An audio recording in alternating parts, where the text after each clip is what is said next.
Warm welcome to Impact Coatings presentation for the third quarter of 2025. With us today is CEO Jonas Nilsson and CFO Lena Åberg. After presentation, the company holds a Q&A. If you have a question, please press *9 to raise your hand and *6 to unmute. Jonas, the audience is yours. Hi everyone, welcome to this presentation of the third quarter 2025 financial report. Today I'm at the Hydrogen Technology World Expo in Hamburg in Germany to meet customers, so I hope that my internet connection will work all through this presentation. As you have probably seen, we announced today a rights issue in a press release. There are regulations governing how we can communicate about such a transaction, so we will not go into further details about it during this webcast. Instead, I would like to refer you to our website for more information. However, I will start by talking a bit more about the company in general today.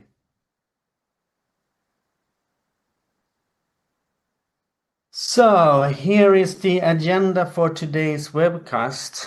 First, some words about the company and our market segments, Q3 highlights. Our CFO Lena Åberg will do the financial update, summary and outlook, and a Q&A session at the end.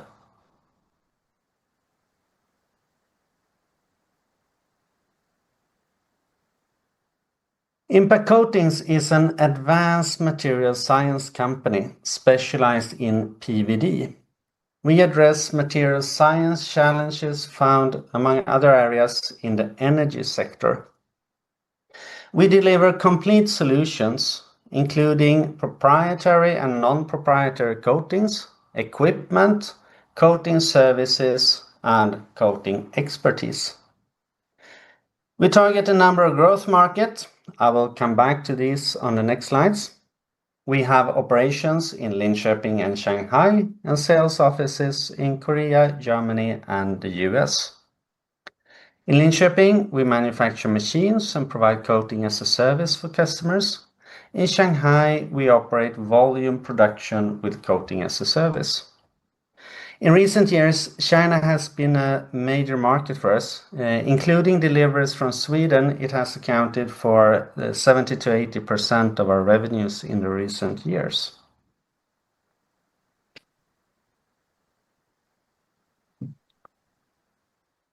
So, PVD is a horizontal technology that can be used across many industrial segments. We have chosen market verticals where our machines are well suited and where advanced functional multi-layer coatings are required, areas where we can apply our expertise. I will give a few examples. Energy. Here we work with components for electrolyzers and fuel cells, flat components that require advanced coatings, ceramic materials, and precious metals. Automotive. Many of you drive cars with emblems or other design elements produced using machines that we have delivered. Electronics. For example, radar antennas, waveguide antennas, are actually made of plastic coated with metal. We enable adhesion, solderability, and antenna performance. Luxury goods. Here we provide scratch-resistant decorative finishes for eyewear and watches, for example. What these market verticals have in common is that we see a strong product market fit. And at the bottom you see examples of industrial projects where Impact Coatings has been involved over time.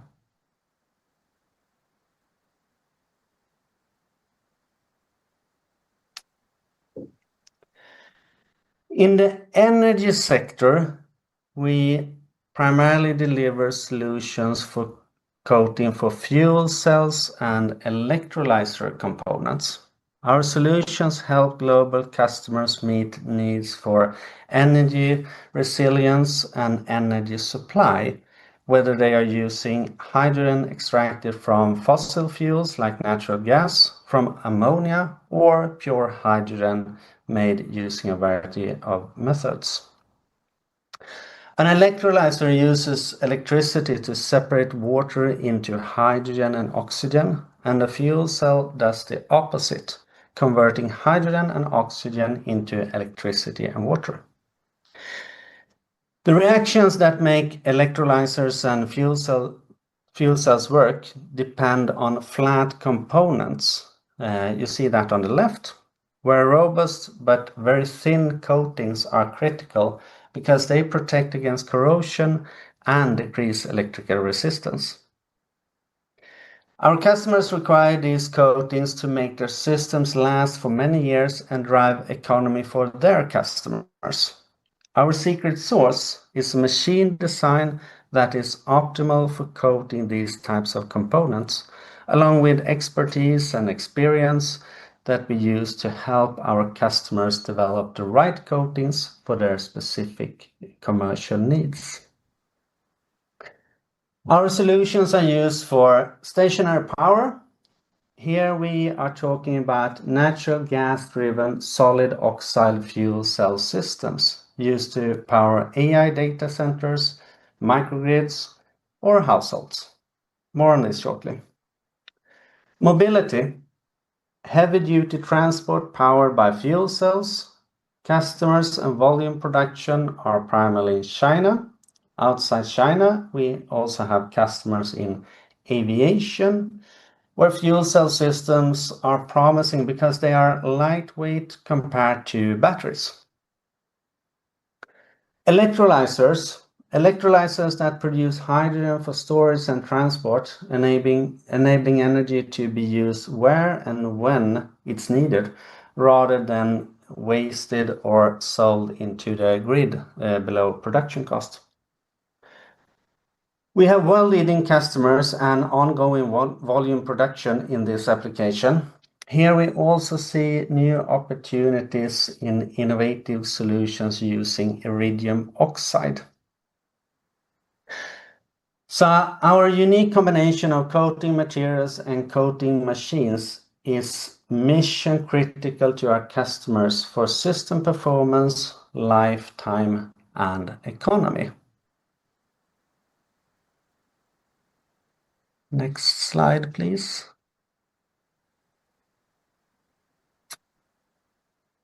So, the commercial weakness of green hydrogen for mobility applications, especially passenger vehicles, has negatively affected Impact Coatings and also our global peer companies. You can see the pain in stock prices for many companies from 2021 forward, including ours. We are adapting to the market and pivoting our strategy to where the opportunities are greatest, where there is growth, capital, and return on investment for customers. Fortunately, our hydrogen-related work has great relevance and value in adjacent and emerging applications. In our Q1 2025 webcast, we mentioned SOFC, which has been a low-level R&D effort for several years. In early 2025, we started seeing increasing customer interest and a clear product market fit, and the need to broaden our offering beyond PEM. Today, the major players in the SOFC market, our potential high-volume customers, have made big move forward. I'm talking about companies like Bloom Energy in the US, Ceres Power in the UK, Doosan in Korea, and Delta Electronics in Taiwan. These companies describe a rapidly expanding market driven by two key trends. First, the massive growth of AI data center, and second, the global push for energy independence in a world where importing energy from other countries is risky and also expensive. These companies, they do not talk about the green transition in the traditional sense. They talk about commercially driven projects, real business opportunities, but with technology that is still a step forward toward a greener future. Most commercial SOFC systems today run on natural gas, but they are hydrogen ready, and so are we. To our coatings, the fuel source doesn't matter much, since hydrogen is sort of the active ingredient for power generation, whether it's pumped in as pure hydrogen or extracted from natural gas like methane. If you look at natural gas, it has 4 very useful hydrogen atoms and 1 carbon atom. To go back to the market, to give an example, Bloom Energy recently partnered with Oracle to deploy SOFC systems at selected Oracle Cloud Infrastructure data centers in the US. The goal is to power growing AI workloads with reliable, low-emission electricity that can be quickly deployed and easily scaled. There is a challenge in powering data center because it often takes 3 to 4 years to connect it to the high-capacity power grid. The SOFC technology allows Oracle to deploy on-site power solutions that can run on natural gas or pure hydrogen, providing scalable energy with a smaller environmental footprint. We are not involved in this project, but it's a good illustration of where we are aiming. Another aspect of the SOFC market, very relevant to us, is that each system requires more coated plates than a PEM fuel cell system. Higher volumes will drive higher revenues, whether we are selling coating as a service or selling machines. If we continue to look at product market fit, it is a perfect match. SOFC components are flat panels, flat plates, and we are excellent with 2D objects. We also have solutions for 3D objects. SOFC needs advanced multi-layer coatings applied on both sides with different coatings on each side. The more advanced the customer's coating needs, the more they need impact coatings. The plate are also exactly the right size for our small IC500 and our large IC2000 machines, so we do not need to spend money on new machine development. And it is a dynamic growing market which suits our business model, since our delivery model supports customers from prototype to services to in-house machines as the volumes grow. So, what problem are we actually solving for our customers? A typical SOFC power plant is roughly the size of a 40-foot container. The core of the system are the SOFC stacks, but the system also includes reformers, heat exchangers, afterburners, compressors, cooling systems, power electronics, and more. The lifetime of the stack depends heavily on the quality of its coatings, and the stack itself wears out faster than the rest of the system, so it becomes a replaceable component, a bit like the brake pads in a car. So by using high quality advanced coatings, we help extend the lifetime and improve the performance of the entire stack. That's why coating quality isn't just important, it's critical to the economics of SOFC technology.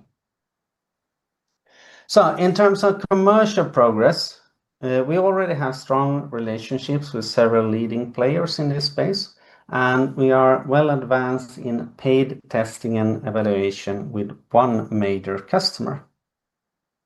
So we expect to provide more concrete news about progress and commercial orders in the months and years ahead.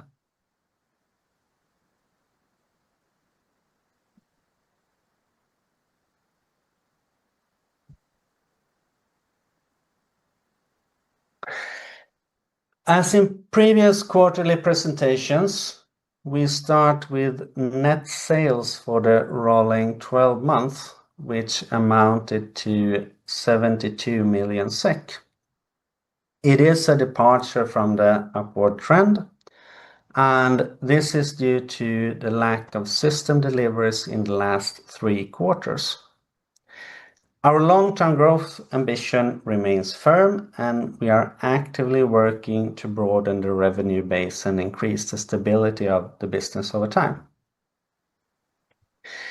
The delays in machine sales is mainly due to external factors like uncertain market conditions, which are causing customers to postpone investments, awaiting policy clarity or internal approvals.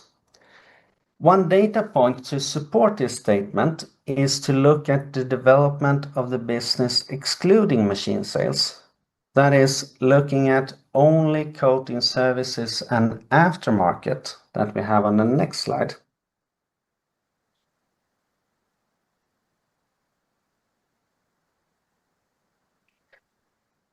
Here is a graph showing rolling 12 months net sales excluding machine sales. With an order backlog at the end of the quarter of more than 10 million SEK, we see that we are on a stable level with the rest of the business excluding machine sales. And capital equipment sales is more sensitive to market uncertainties than services, and we clearly see that in the graph here if we compare with the previous slide.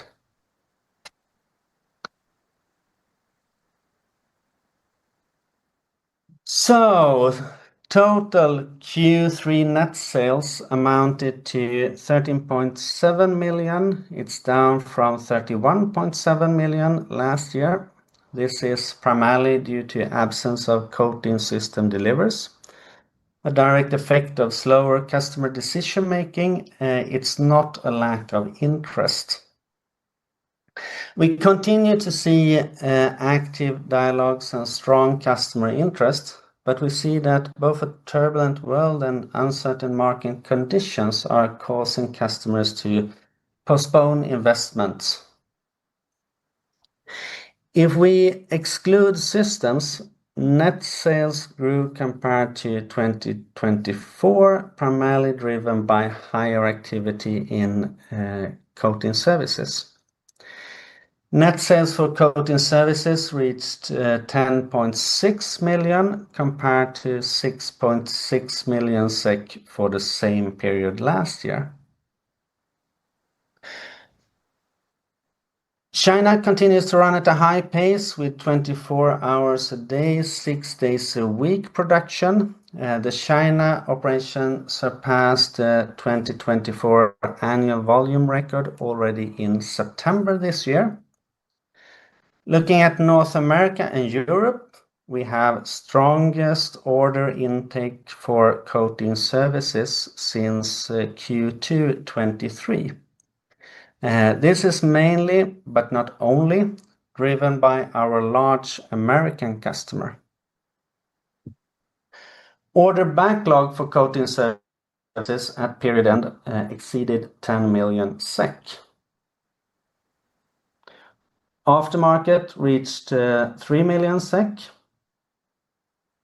The financial results for the quarter reflects a challenging market environment where delays in customer investment decisions have impacted both sales and cash flow. The Q3 operating profit after financial items was minus 12.1 million compared to minus 6.5 million SEK last year. Cash at the end of the quarter was 12.9 million. We have today announced our intention to carry out a rights issue of shares of approximately 87 million SEK. And due to regulations governing how we can communicate about such transactions, we will avoid going into further details during this webcast. However, I do refer you to the press release and our website.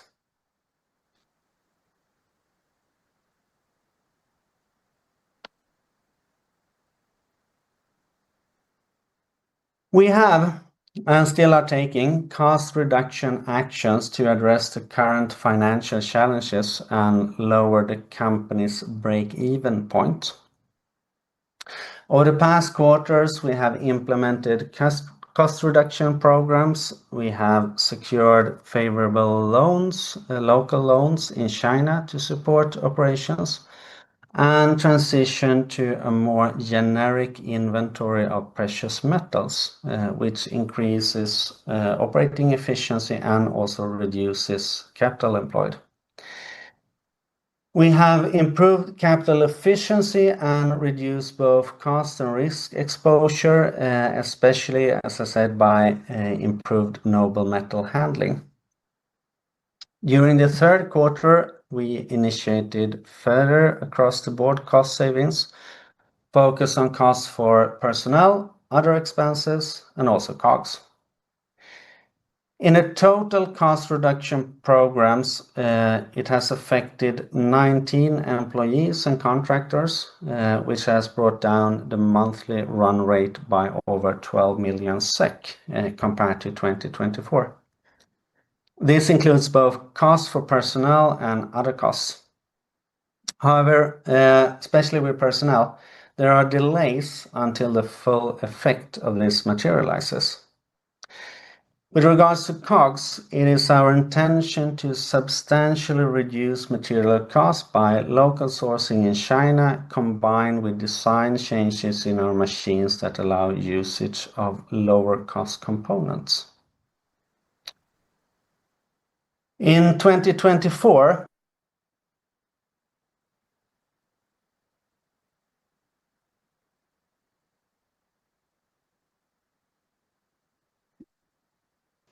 We seem to have some problem with connecting Jonas. Are you here, Jonas?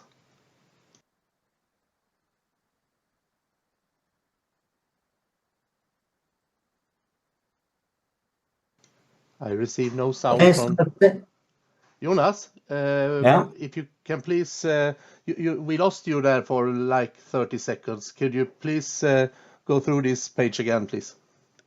Sorry. Yeah, as I said, I'm at a trade fair in Germany, so maybe my internet was unstable. So shall I take the whole slide again? Jonas, I suggest you start in 2024. That's where we lost you.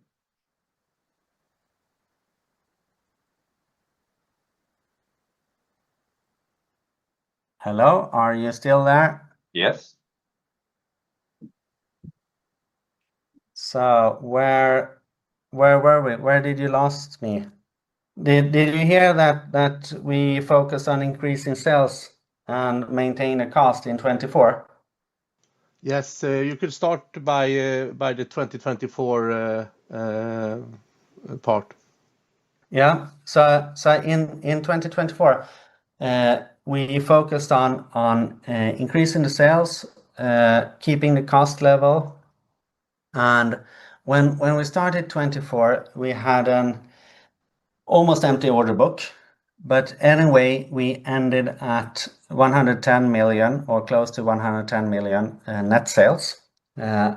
So we were successful in our mission to increase sales.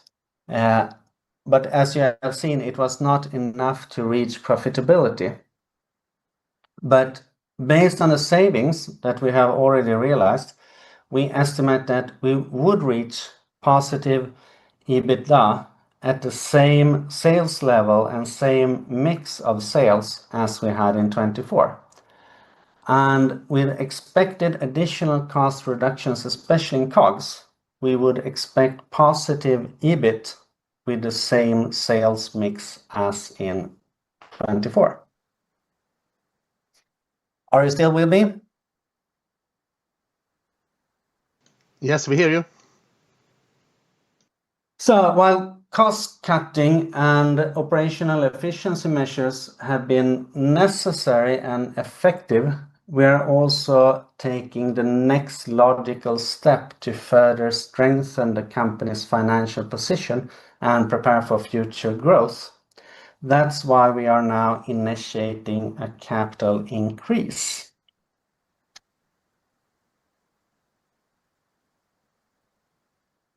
So with that, I leave it to Lena. Thank you. We start with the income statement, and all the amounts are in million, and let's start with the quarterly figures.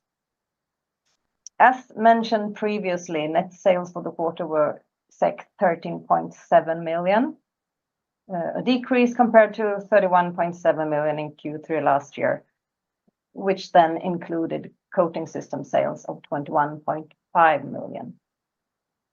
However, sales from coating services have recovered substantially and were 10.6 million for this quarter compared to 6.6 million Q3 24, with a main increase in China.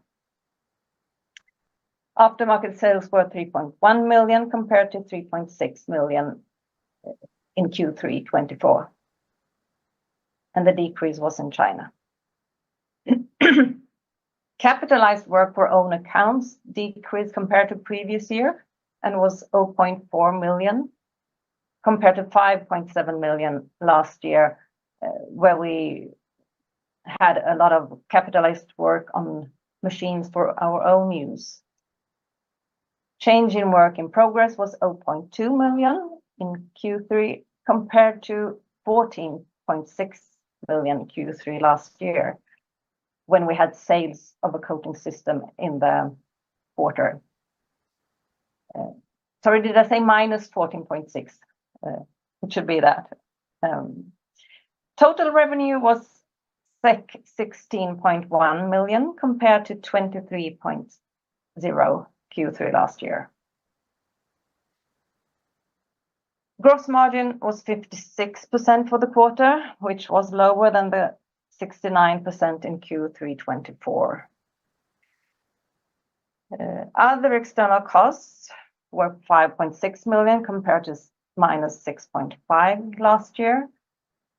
And the increase in rental costs was compensated by lower costs for example, consumables, lawyers' fees, marketing costs, and lower travel costs. Looking at personnel costs, there were minus 12.7 million compared to minus 14.2 last year, Q3. And we now start to see effect from the implemented cost reductions. Looking at FTEs for the end of the quarter, it's now 54 compared to 63 in Q3 last year. And this number includes both the cost-saving layoffs and an increase in China. As mentioned earlier, we continue with further actions in efficiency and cost reductions that will have effect during the coming quarters. There was an increase in depreciations, minus 2.2 million compared to minus 1.6 Q3 last year. And this is due to the investments in own coating systems last year. We have an interest expense of minus 0.2 million in Q3 due to the loans in our subsidiary in China, compared to the interest income of 0.2 in Q3 24. And in total, the quarter adds up to a net loss of minus 12.1 million compared to minus 6.5 in Q3 24. Looking at the cumulative figures for the period January to September, total net sales were 29.7 million compared to 67.5 million the same period in 24. And again, the decrease was due to the coating system sales in last year, which amounted to 47.2 million. Coating services sales increased by more than 80% to 20.6 million compared to 11.2 million the same period in 2024. And the increase is rather equally spread between the parent company and the subsidiary in China. Aftermarket sales were 9.1 million compared to 9.2. The total revenue was 50.5 million compared to 55.2 last year, the same period. Net sales, as you can see, were much lower this year, as mentioned previously, but with a change in work in progress of plus 15.1 compared to minus 24.6 last year. If we move down to gross margin, it was 52% for the period January to September compared to 68% the same period 2024.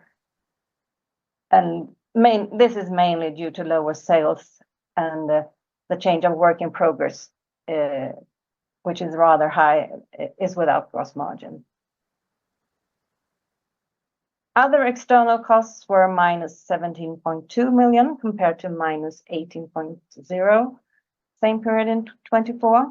And the increase in rental costs, as mentioned, is compensated by lower other costs, for example, in consulting, lawyers' fees, travel costs, and conference costs.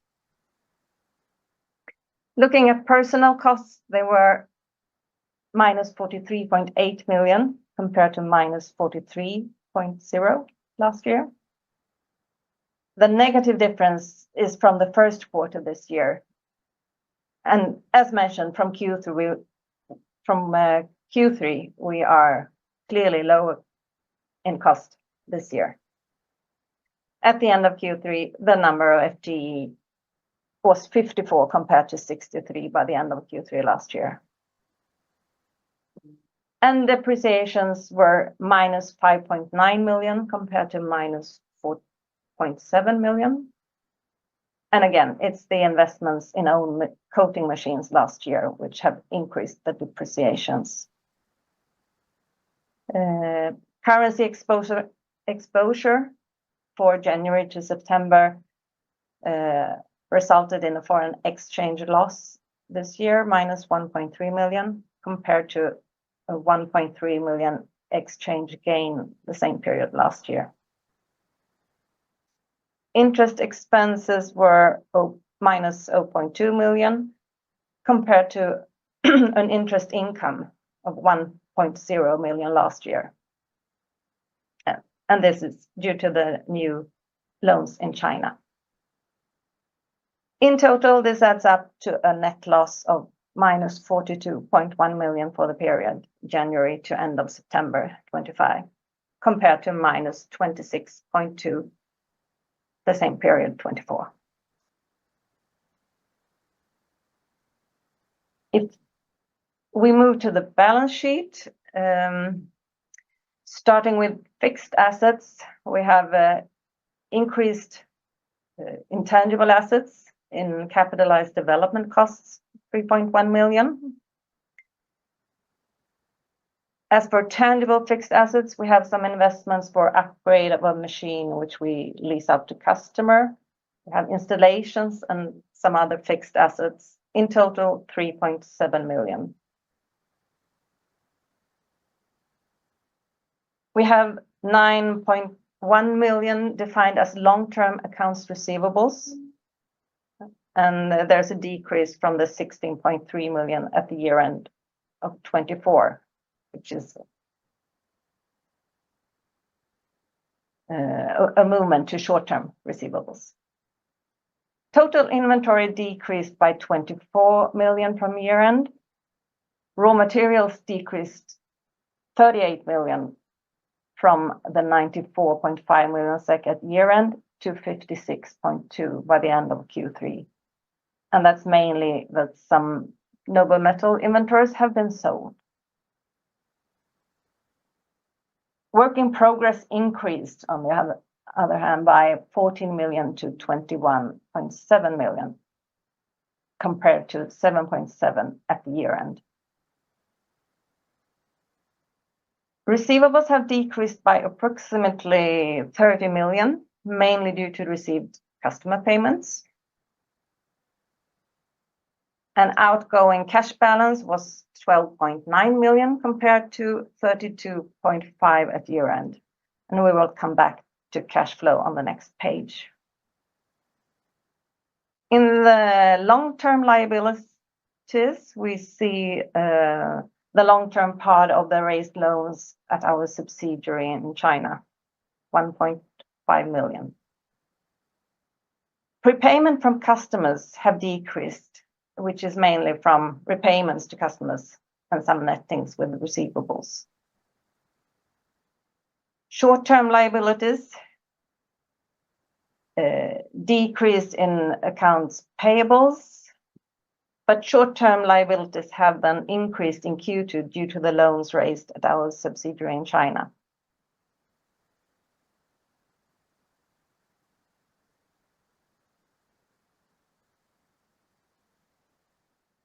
Looking at cash flow statement, the cash flow was of course negatively affected by the operating result for January to end of September, which was minus 41.9 million in operating loss after depreciation.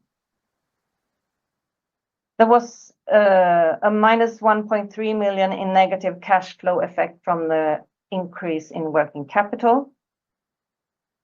And short-term liabilities decreased approximately 56 million, mainly driven by repayments of customer prepayments. But we had a decrease in receivables and had a positive cash flow effect from about 30 million. The decrease in inventory also had a positive effect on working capital. So in total, cash flow from operations was minus 36.0 million compared to minus 39.4 from the same period last year. As we have mentioned before, investments have been kept at a low level, 3.7 million in tangible assets, and then we have had capitalized development costs for 3.1 million. Cash flow from financing activities was plus 23.2 million and reflects loans raised by our subsidiary in China. In total, this resulted in a negative cash flow of minus 19.6 million for the period January to September, compared to minus 54.6 same period 24. And a closing balance of 12.9 million of cash compared to 65.1 the end of the same period last year. This was the financial update, which means that we now move on to the summary and outlook.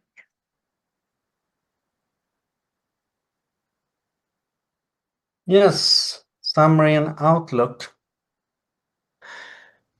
2025 has been a challenging year with customer investment delays, slowing coating system orders and deliveries. We see this as a temporary dip, also apparent in other industries, and we fully expect system sales to resume. At the same time, growth in coating services revenue during Q3 and a 10.5 million order backlog show that our solutions are relevant and in demand. Many coating services customers, they are future machine customers, and their growing demand for volumes and additional coating applications is strengthening our sales pipeline and our conviction in the value of our expertise. We have to recognize that green hydrogen for mobility, especially passenger vehicles, which was hyped several years ago, has been a painful disappointment in the market. We are leveraging our valuable development work by shifting efforts to higher potential applications where there is growth, there is capital, and where customers are making money. One such application is SOFC power generation for data centers, where our work for several years has quite suddenly become commercially relevant. Whether customers use natural gas or pure hydrogen as a fuel, we provide mission-critical coatings that make customer economics work. We expect to update you with commercial progress in this area during the coming months and years. Cost cutting has been painful but necessary, and we have had to let go many of our valued colleagues this year. Along with efforts in working capital management and in reducing COGS, we are on a path to significantly reducing our break-even point for profit and cash flow. Our work here continues. To secure liquidity that gets us through what we see as a temporary slow period and give us fuel for growth, we are today proposing a rights issue of approximately 87 million SEK. I will personally join my colleagues in management and the board in investing our own money in the next phase of Impact Coatings development. And we hope both existing and new shareholders will join us in this. I meet several customers every week, either traveling as today or when they visit us in Linköping or in Teams meetings. As I said in the beginning, I'm speaking to you from a fuel cell industry exhibition here in Hamburg. And here I meet customers, I meet partners, and actually even competitors. I am encouraged by the many positive signals we received about our coating solutions. And I can assure you that the sales team and I are working hard to convert these positive signals into sales. Finally, we invite investors to a webcast on November 24 at 9 a.m. and to a visit to our Linköping headquarters and coating service center on November 25 at 2 p.m. We will send out separate press releases with the details, but already now you can pencil this in. So welcome to these events and thank you for your attention today. So let's go for Q&A. Yes, thank you both for this presentation. Please dial *9 to raise your hand and *6 to unmute for being part of the questions.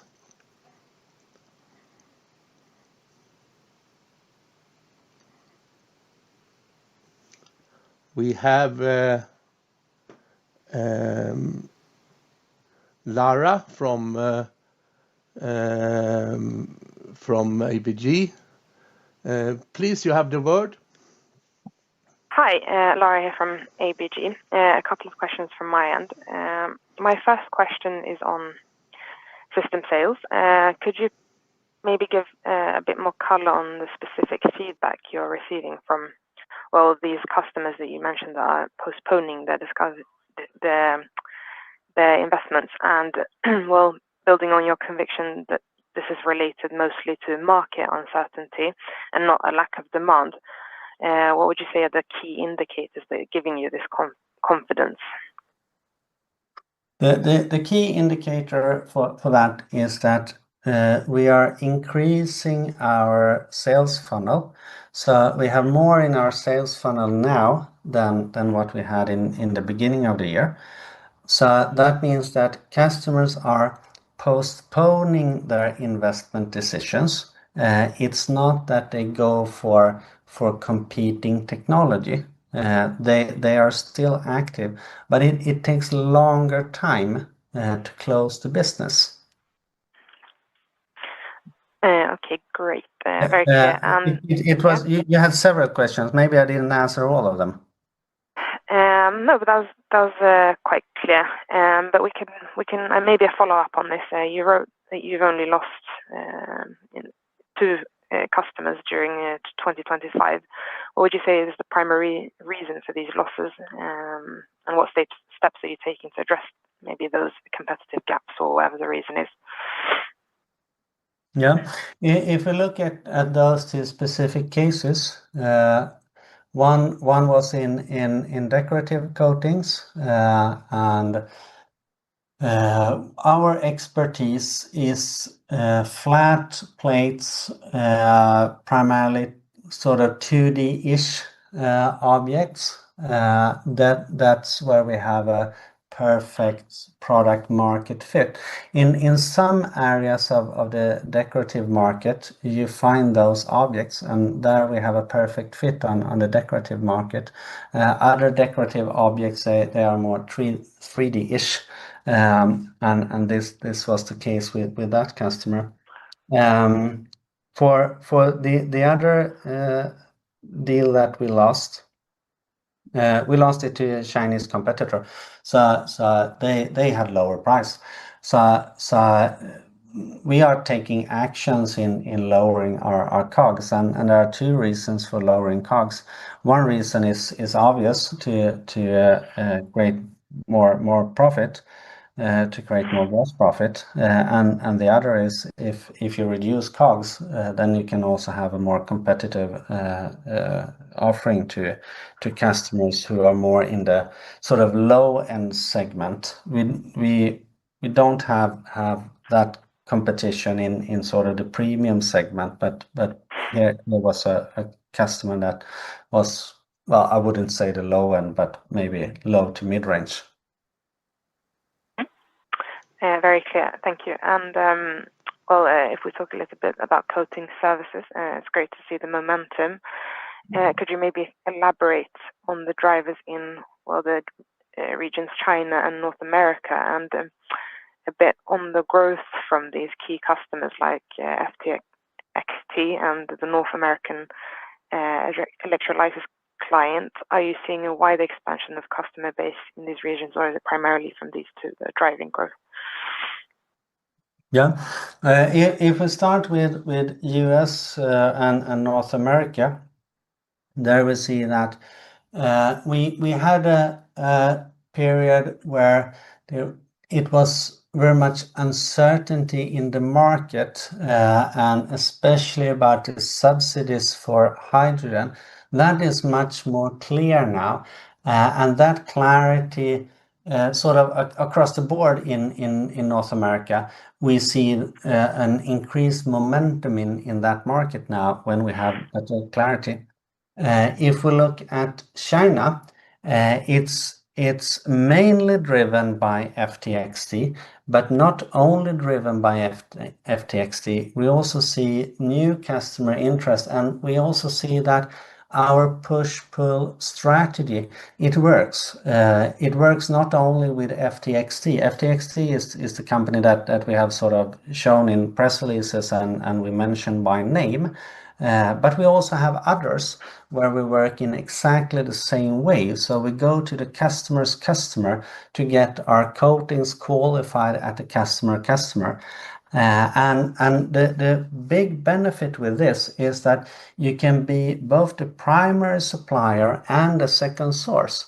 So sometimes we deliver machines to the primary supplier of plates, and then we are the second source by our coating services to the same end customer. And this has been a driver for sales in China. So I would say it's both on existing customers and new customer contracts. Thank you for that. In your report, you write about the new strategic shift into new application areas.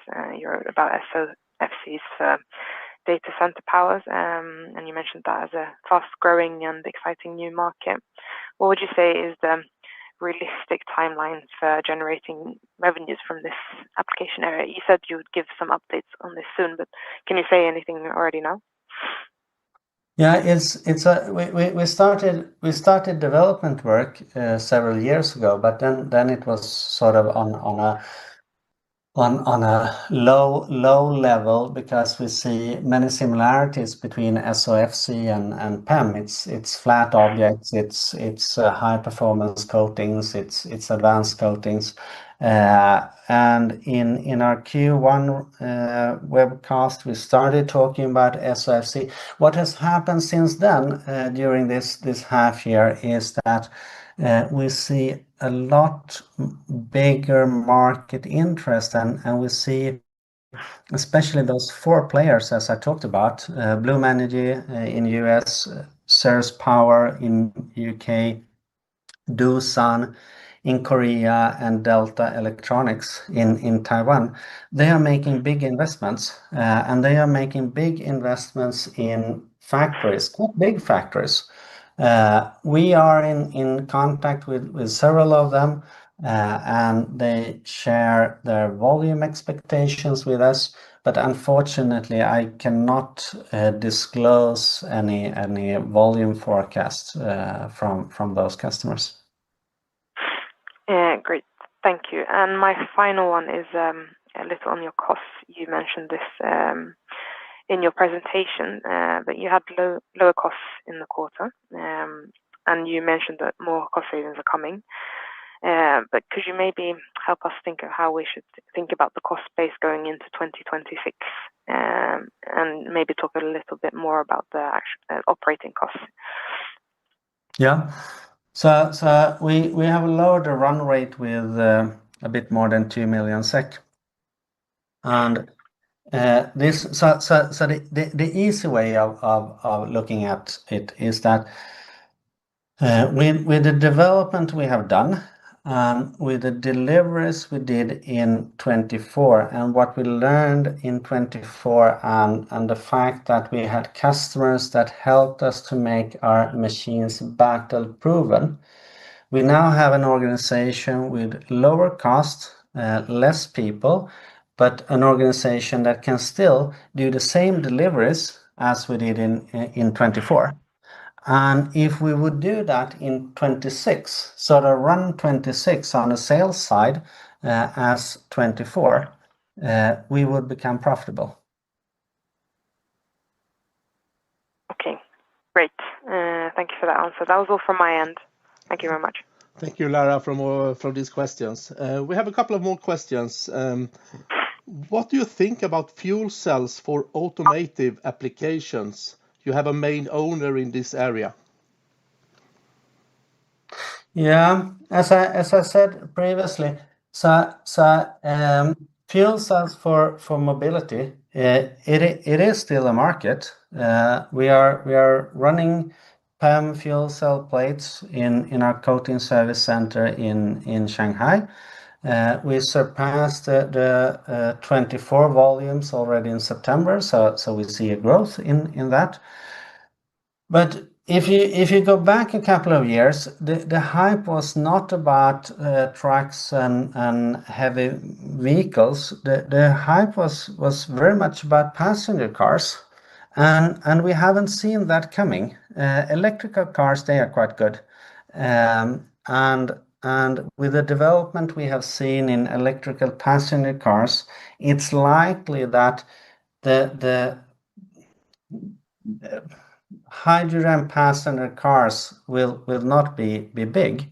However, for heavy duty vehicles, for specialized vehicles, for transports, yes, we do see a market, and we still see a market in mobility, but it's not that hyped market that some people saw in a couple of years ago. So that's the reason why we have to find new market verticals, and we want to find those market verticals that are commercially driven, not driven by government subsidies. And if you look at the SOFC market, it's a commercial market. It's commercially driven. It's real projects. It's happening now. So it's a good market for us.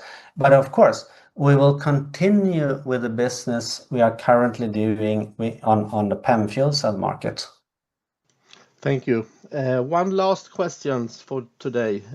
It's about competition. How does Impact Coatings stands in the competition landscape, you say? We very seldom lose orders to competitors. So we are very in the market segments we are active.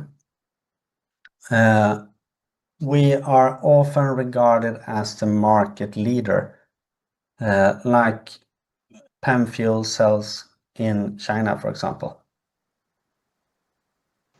Thank you. That was my last questions. Thank you both for doing this presentation, and we look forward to meeting you again the 24th of November then. Thank you, and thank you for listening.